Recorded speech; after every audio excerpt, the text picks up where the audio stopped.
Um homem chamado Lázaro estava doente. Ele era do povoado de Betânia, onde Maria e sua irmã Marta moravam. Esta Maria era a mesma que pôs perfume nos pés do Senhor Jesus e os enxugou com seus cabelos. Era o irmão dela, Lázaro, que estava doente. As duas irmãs mandaram dizer a Jesus: Senhor, o seu querido amigo Lázaro está doente. Quando Jesus recebeu a notícia, disse: O resultado final dessa doença não será a morte de Lázaro. Isso está acontecendo para que Deus revele o seu poder glorioso. E assim, por causa dessa doença, a natureza divina do Filho de Deus será revelada. Jesus amava muito Marta e a sua irmã e também Lázaro. Porém, quando soube que Lázaro estava doente, ainda ficou 2 dias onde estava. Então disse aos seus discípulos: Vamos voltar para a Judéia. Mas eles disseram: Mestre, faz pouco tempo que o povo de lá queria matá-lo a pedradas, e o Senhor quer voltar? Jesus respondeu: Por acaso o dia não tem 12 horas? Se alguém anda de dia, não tropeça porque vê a luz deste mundo. Mas se anda de noite, tropeça porque nele não existe luz. Jesus disse isso e depois continuou: O nosso amigo Lázaro está dormindo, mas eu vou lá acordá-lo. Senhor, se ele está dormindo, isso quer dizer que vai ficar bom, disseram eles. Mas o que Jesus queria dizer era que Lázaro estava morto. Porém, eles pensavam que ele estivesse falando do sono natural. Então Jesus disse claramente: Lázaro morreu, mas eu estou alegre por não ter estado lá com ele, pois assim vocês vão crer. Vamos até a casa dele. Então Tomé, chamado Gêmeo, disse aos outros discípulos: Vamos nós também, a fim de morrer com o Mestre. Quando Jesus chegou, já fazia 4 dias que Lázaro havia sido sepultado. Betânia ficava a menos de 3 quilômetros de Jerusalém, e muitas pessoas tinham vindo visitar Maria e Marta para as consolarem por causa da morte do irmão. Quando Marta soube que Jesus estava chegando, foi encontrar-se com ele. Porém, Maria ficou sentada em casa. Então Marta disse a Jesus: Se o Senhor estivesse aqui, o meu irmão não teria morrido. Mas eu sei que mesmo assim, Deus lhe dará tudo o que o Senhor pedir a ele. O seu irmão vai ressuscitar, disse Jesus. Marta respondeu: Eu sei que ele vai ressuscitar no último dia. Então Jesus afirmou: Eu sou a ressurreição e a vida. Quem crê em mim, ainda que morra, viverá. E quem vive e crê em mim, nunca morrerá. Você acredita nisso? Sim, Senhor, disse ela. Eu creio que o Senhor é o Messias, o Filho de Deus que devia vir ao mundo. Depois de dizer isso, Marta foi, chamou Maria, sua irmã, e lhe disse em particular: O Mestre chegou e está chamando você. Quando Maria ouviu isso, levantou-se depressa e foi encontrar-se com Jesus, pois ele não tinha chegado ao povoado, mas ainda estava no lugar onde Marta o havia encontrado. As pessoas que estavam na casa com Maria, consolando-a, viram que ela se levantou e saiu depressa. Então foram atrás dela, pois pensavam que ela ia ao túmulo para chorar ali. Maria chegou ao lugar onde Jesus estava e logo que o viu, caiu aos pés dele e disse: Se o Senhor tivesse estado aqui, o meu irmão não teria morrido. Jesus viu Maria chorando e viu as pessoas que estavam com ela chorando também. Então ficou muito comovido e aflito e perguntou: Onde foi que vocês o sepultaram? Venha, Senhor, responderam. Jesus chorou. Então as pessoas disseram: Vejam como ele amava Lázaro. Mas algumas delas disseram: Ele curou o cego. Será que não poderia ter feito alguma coisa para que Lázaro não morresse? Jesus ficou outra vez muito comovido. Ele foi até o túmulo, que era uma gruta com uma pedra colocada na entrada, e ordenou: tirem a pedra. Marta, a irmã do morto, disse: Senhor, ele está cheirando mal, pois já faz 4 dias que foi sepultado. Jesus respondeu: Eu não lhe disse que, se você crer, você verá a revelação do poder glorioso de Deus? Então tiraram a pedra. Jesus olhou para o céu e disse: Pai, eu te agradeço porque me ouviste. Eu sei que sempre me ouves, mas eu estou dizendo isso por causa de toda esta gente que está aqui, para que eles creiam que tu me enviaste. Depois de dizer isso, gritou: Lázaro, venha para fora. E o morto saiu. Os seus pés e as suas mãos estavam enfaixados com tiras de pano, e o seu rosto estava enrolado com um pano. Então Jesus disse: Desenrolem as faixas e deixem que ele vá. Muitas pessoas que tinham ido visitar Maria viram o que Jesus tinha feito e creram nele.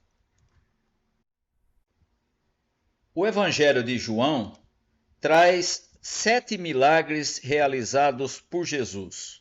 O primeiro deles nós encontramos logo no início do Evangelho, quando Jesus, em um casamento, transforma a água em vinho. O texto da nossa reflexão de hoje, que se encontra no capítulo 11 do Evangelho, é o 7º e o último dos milagres de Jesus relatados no Evangelho de João.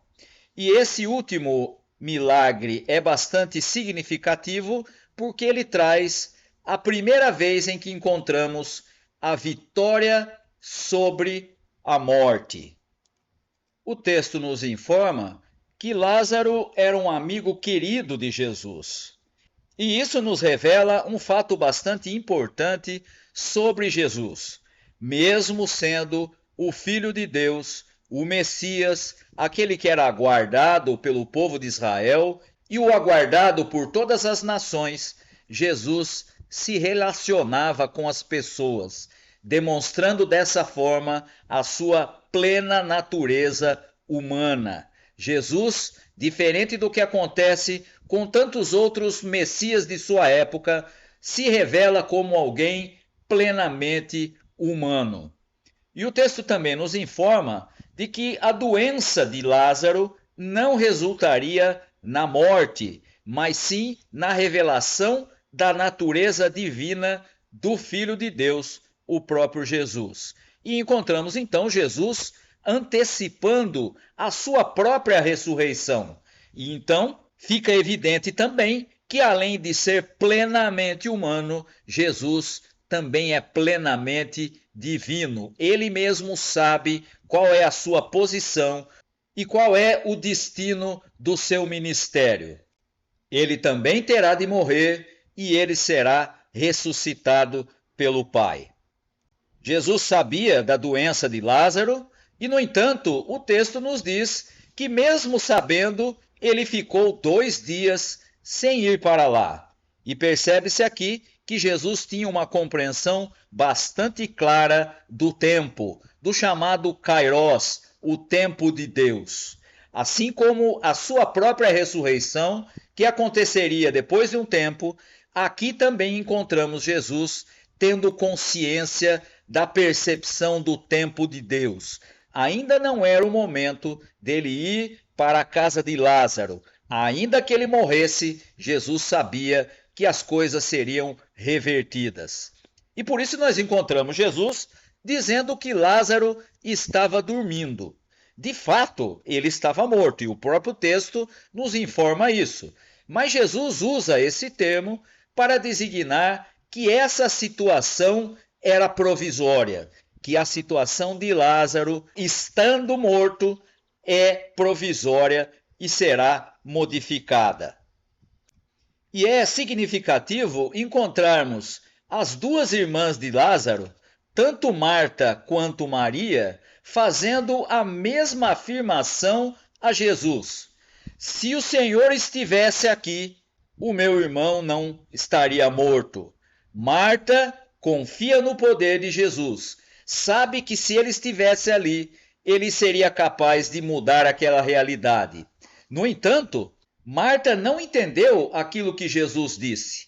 Quando Jesus diz que ele ia ressuscitar, ela entende como a ressurreição no último dia, aquela que todos esperam que aconteça. Mas na verdade Jesus estava afirmando a Marta que a morte de Lázaro serviria para um propósito ainda maior, que era a revelação da natureza divina dele, Jesus, Filho de Deus. E é por isso que ele afirma a ela: eu sou a ressurreição e a vida. É a revelação que Jesus faz do propósito do Messias.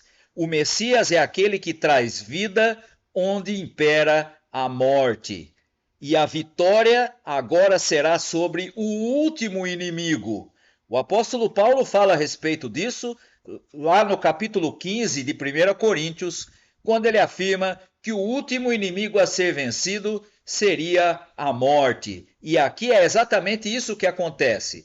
O propósito da vinda do Messias é trazer vida onde impera a morte. É vencer o último e definitivo inimigo, que é a morte. E não podemos deixar de perceber como há uma diferença tão grande da compreensão de Jesus a respeito da sua própria missão com as expectativas messiânicas do povo de Israel. Os judeus esperavam um outro tipo de Messias, um Messias que fosse vitorioso, que fosse um líder político, que fosse o libertador do domínio do Império Romano, e Jesus se apresenta de uma forma absolutamente diferente. Eu sou a ressurreição e a vida. Ele se revela como aquele que traz vida onde impera a morte. E ao afirmar isso, Jesus pergunta a Marta: você acredita nisso? Essa é a pergunta dirigida a Marta. E é a pergunta dirigida também a todos nós nos nossos dias. Hoje, muita gente também tem uma expectativa em relação a Jesus, em relação ao Messias, que não condiz com aquilo que ele realmente veio fazer. Jesus se torna ser humano, encarna-se em semelhança de homem, plenamente humano, plenamente divino, para libertar o ser humano da sua condição de separado de Deus. Ele é a ressurreição e a vida. Ele é aquele que traz vida onde impera a morte. E hoje há muita gente entendendo Jesus como um excelente instrumento, ou de interesses políticos, ou de interesses ideológicos, ou até mesmo como alguém que pode ajudar naquilo que nós queremos e que desejamos de Deus. Nada mais contrário do que essas expectativas contraditórias com aquilo que Jesus de fato veio fazer, trazer vida onde impera a morte. E o texto segue, e somos informados que Jesus, ao lado das irmãs de Lázaro, ele, sendo o Filho de Deus, chora. Novamente, encontramos uma evidência da sua plena humanidade. E aqui, o ato de Jesus nos ensina, assim como aprendemos com o apóstolo Paulo, a chorar com quem chora.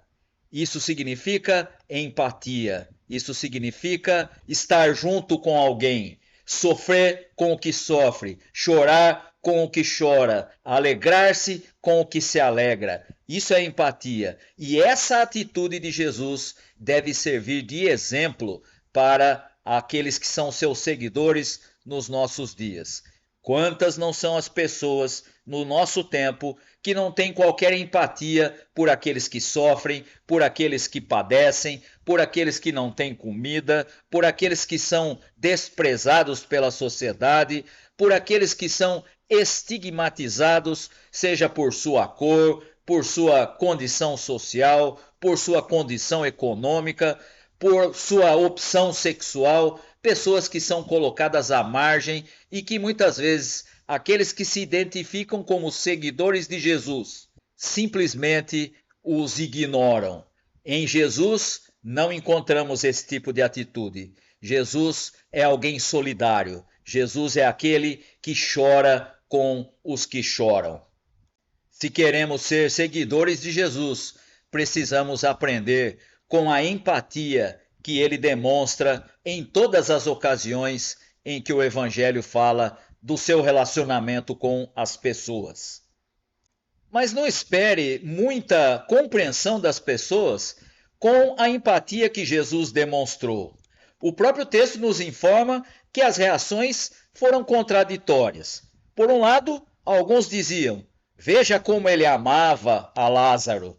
Por outro lado, outros diziam: ora, ele curou o cego, não podia fazer algo por Lázaro? E assim percebemos que a empatia de Jesus agrada a alguns, mas desagrada a outros. E a narrativa do texto faz com que Jesus finalmente chegue até onde Lázaro foi sepultado. E a ordenança de Jesus àquelas pessoas é absolutamente direta: tirem a pedra. Jesus fará um milagre, mas o que era a função das pessoas eram elas que deviam assumir. Ele poderia simplesmente mandar a pedra sair? É claro que sim, mas ele, em vez disso, manda que eles tirem a pedra. Tirar a pedra era a função das pessoas.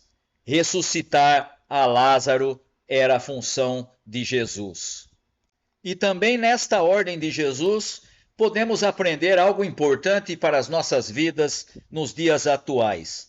Aquilo que diz respeito às nossas obrigações, aquilo que devemos fazer e que é função do ser humano, não espere que Deus faça em seu lugar. Aquilo que é responsabilidade dos seguidores de Jesus, são eles que devem fazer e não Deus, nem mesmo Jesus. Quando Jesus manda tirar a pedra, ele deixa claro: a parte que lhe cabe, ele fará. A parte que cabe aos seus seguidores, aqueles que estavam com ele, eram eles que deviam fazer. E logo em seguida, Jesus faz uma oração. E a oração de Jesus tem um objetivo bastante claro. Era que as pessoas crescem que ele tinha sido enviado por Deus. Aquilo mesmo que nós vimos lá no início do texto, quando ele afirma que a doença de Lázaro não resultaria na morte, mas sim na revelação da natureza divina do Filho. Agora a sua oração aponta para o mesmo objetivo. As pessoas crescem que ele tinha sido enviado por Deus. Nada podia revelar mais essa verdade do que a cena da ressurreição de Lázaro. Mais inclusive do que a cura do cego de nascença, que era sim uma cura impossível, porque ainda nos nossos dias não há cura para quem nasce cego. Mas a ressurreição de Lázaro era um depoimento ainda mais evidente da natureza divina do próprio Jesus. E a consequência da oração de Jesus é que muitos creram nele. A oração de Jesus foi ouvida. As pessoas creram que Jesus era o Messias que traz a vida em abundância e que é capaz, inclusive, de vencer até mesmo a morte. Por isso, nós fizemos menção do capítulo 15 de 1 Coríntios, quando Paulo diz: onde está, ó morte, o teu aguilhão? Onde está o teu poder? Jesus é aquele que é vitorioso, inclusive sobre a morte. E a ressurreição de Lázaro aponta para a futura ressurreição do próprio Jesus, que também será entregue à morte, que também será morto e que também vencerá a morte de maneira definitiva. A ressurreição de Jesus é a garantia de que nós também venceremos a morte. Por isso, nesse texto, ele pode afirmar: eu sou a ressurreição e a vida. Quem crê em mim, ainda que morra, viverá. E porque Jesus é a ressurreição e a vida, e é vencedor sobre o grande inimigo do ser humano, que é a morte. Os seus seguidores, nos nossos dias, devem levar esta mensagem, a mensagem da vida em abundância de Jesus como vencedor sobre a morte e do seu amor pelas pessoas.